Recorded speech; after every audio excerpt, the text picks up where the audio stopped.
Hi guys, it's Steffi from the Novelty Corner and welcome back to my channel. I'm having massive issues filming this video today, so I'm hoping that I will actually get through a take of this. This is like the 5th time I've tried to film it in a row. My back camera keeps dying, so I'm going to attempt to keep an eye on it at the same time as talking. This is my reading wrap up from the 15th until the 21st of September. This has been an absolutely crazy week. I have had my birthday, I have had 2 nights of school concert, I have also had VidCon, or at least day 1 of VidCon Australia because I went on the Saturday and not on the Sunday. It was a really fabulous day. I got to spend it hanging out with Kat from Stars and Embers and Grace from G Swizzle Books, who are absolutely fabulous humans. We also spent some time with Elle and also from Indy from Taps Life and Books and a whole host of other people.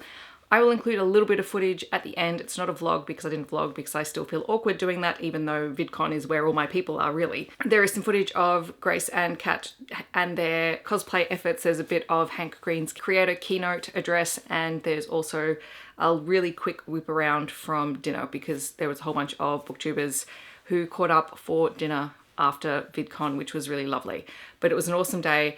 I'm exhausted from it, but I'm very excited that I at least got to go for one day. The reason I couldn't go the second day is I'm going away on holidays and I had stuff to organise, so it was just bad timing, really. It is my 3rd time attending, so I got my badge again, I got my booklet, and I did get to go to some really interesting talks. I might film another video of that after my holiday if I remember. I'm feeling a little bit under the pump at the moment. As I said, this is my reading week from the 15th till the 21st of September. I read 2 books this week. I read a total of 917 pages and my yearly reading total is up to 270 books. I was participating in Tome Infinity and Beyond Round 3, so the 2 books that I read were for this readathon. And because I'm reading outside my comfort zone, I think it's put me in a tiny little bit of a reading slump.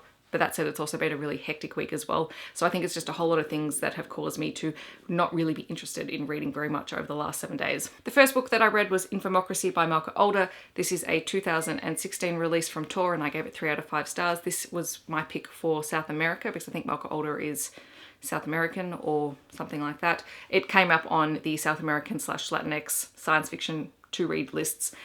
This is a very political science fiction story. It is about a world where there is basically this giant search engine or something like that that rules the world, and basically there's a global government, and this is sort of the political machinations that are going on in the background and how everyone's trying to destabilize everyone during an election year and so on and so forth. So it's very political, which I don't mind. I actually enjoy political commentary on stuff, but I guess I did find this one a little bit hard to follow at times, and just keeping track of where everyone was and what their roles were and who they were working for, and it's all very political intrigue. So it was well written and very interesting. I just didn't connect with it personally. Then I read Do You Dream of Terror 2 by Temi O. This was my pick for Europe and specifically the United Kingdom. This is a young adult 2019 release from Simon & Schuster, and I gave it 2 out of 5 stars. I was very tempted to give it 1 out of 5 stars, but I think that's just because I was in a very bad mood when I was reading it. So I'm going to err on the side of caution and go that, okay, may not have been my favorite thing, but I don't think there's nothing actually wrong with the book. I just was expecting it to be something else. And this is a 500-page book, and basically the action doesn't happen until the last 100 pages, which really drove me insane. If you can't tell already, I'm very much a space opera action science fiction reader. So all the books that I've been reading have not been that, and it's been really, really hard for me to get through them. So it's good because it's pushing me outside my comfort zone, but it's also been very bad for motivating me to read them. This is basically a 20th century Earth where they've discovered a Earth-like planet that's about 20-something years away. And so they decide to start training up teenagers from about the age of 13 in order to become the group of people who first go out and start to settle on this planet. So by the time they're 18, they've been trained and they've been selected, and they're going out on this 20-something year mission, along with a couple of select senior crew. A whole lot of things happen before they leave Earth, which basically destabilizes the entire group and adds an additional member to their team who they weren't expecting. All of the relationships are frayed, and as soon as they get into space, everything is tested because it's obviously a heightened, very confined working space, and all the personalities clash, and we find out that some people have cheated and some people have lied and some people are not who they seem to be, and the whole thing is very much focused on the characters, which is great, except it felt like a contemporary in space. And if I want to read a space book, I want to read a space book. And if I want to read a contemporary book, I want to read a contemporary book. Unless they're Becky Chambers, because Becky Chambers is amazing with doing that character sort of relationship stuff. This just felt very forced. I didn't particularly like any of the characters. And even though the concept was really cool, the pacing felt off, and honestly, the ending I felt was a cop-out. So I was not a fan. There's a lot of really good stuff around mental health. There are trigger warnings for suicide in this. There's also people grieving and people having essentially post-traumatic stress and homesickness and all that sort of stuff. So that stuff was really good, but I wasn't interested in the book as a whole. So those are the 2 books that I read this week. I wish I could be more positive about it because normally I generally am, but I think they were not for me, and I did force myself to read them because of the readathon, but I have saved some of the books that I am very, very interested in reading for the second half of this readathon. So hopefully by next week's wrap up will be a little bit more positive. Plus, I'm also doing Contemporary-thon, so that will help because I think I need to read something lighter as well because the drama is just weighing on me a little bit. In the comments, let me know if you have read any of these books, and if you have, what you thought of them, or if you're planning on picking them up. Please don't, be swayed by me. This is just my personal thoughts on those books. I think for what they are well written. They're not poorly written at all. They're just not my type of books. I'm going to put in whatever footage I have from VidCon at the end of this. So I hope that everyone is having a wonderful day, no matter where you are in the world, and I'll catch you guys in my next video. Thanks so much for watching. Bye, guys. What did you expect? Yeah. Oh. Just like casual. Am I in the frame? I don't know. Casual and in cosplay. Yeah. What was it though? Amateur pro. I got this 10-minute timer counting down. All lies. No way am I gonna hit that deadline. But it's my prerogative. I get to do what I want to do. And I'm last. And you go, whoa! This is my power! That should have been a TikTok. It's a bunch of knives on the stage now. Like, that's very weird.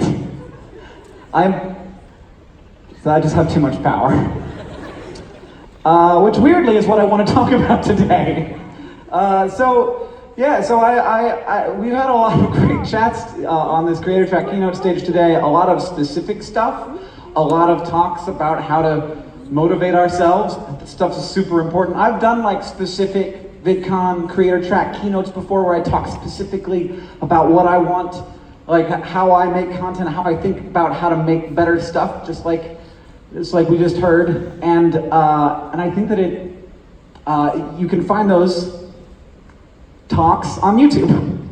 But that's not the one that I'm gonna give today. I wanna talk about like big overarching weird stuff, and also like honestly, this is within the frame of online video, but ultimately this is also a conversation that is just a big conversation we're having as a society right now, and that I think is really important to have. So I wanna talk about power. Not the power to knock glasses off of podiums, but that is wild. I'm super shook.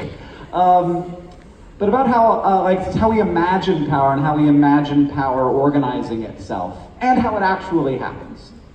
And there's sort of two main like ideological paradigms of how power organizes itself. There's the sort of like hustle version, the idea that power organizes itself correctly and justly. It goes to the people, like the subscribers and the views and the money go to the people who work the hardest and the smartest and who push themselves the most. That's sort of one, it organizes itself correctly. And then there's this other paradigm that like power organizes itself incorrectly. It goes to the people who already have it. The rich get richer with their richness. The people with subscribers get subscribers because they have subscribers.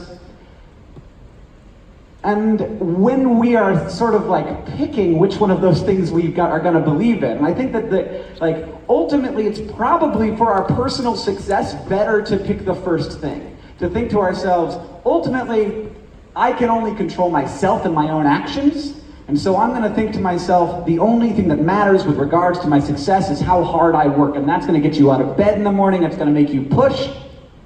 The only problem with that is when things don't work, or when things do and then they stop working, which is inevitable, that hits you in the self-worth. If you're the only reason why something is working or not working, then when it's not working, there's something wrong with you. So if I'm gonna leave you with anything today, here's the thing that I wanna leave you with. Before the Merrill twins come up and say goodbye. What a wonderful thing, by the way, before I finish, thank you all so much for coming out to the Creator Track of VidCon. Thank you for coming to VidCon in general, bringing your thoughts and your bodies and your ideas to this space. I love it so much and I'm so glad to be here. But I'm gonna leave you with this thing. And girls, be careful, because there's a bunch of sharp glass. Oh God, I'm shook. What I want to leave you with is that we are doing this thing We have to work hard, we have to work smart, we have to recognize our advantages and recognize our disadvantages, and most importantly, we have to not call it failure when we don't get lucky. So thank you all so much. I'm gonna carefully leave the stage. Have a lovely rest of the thing.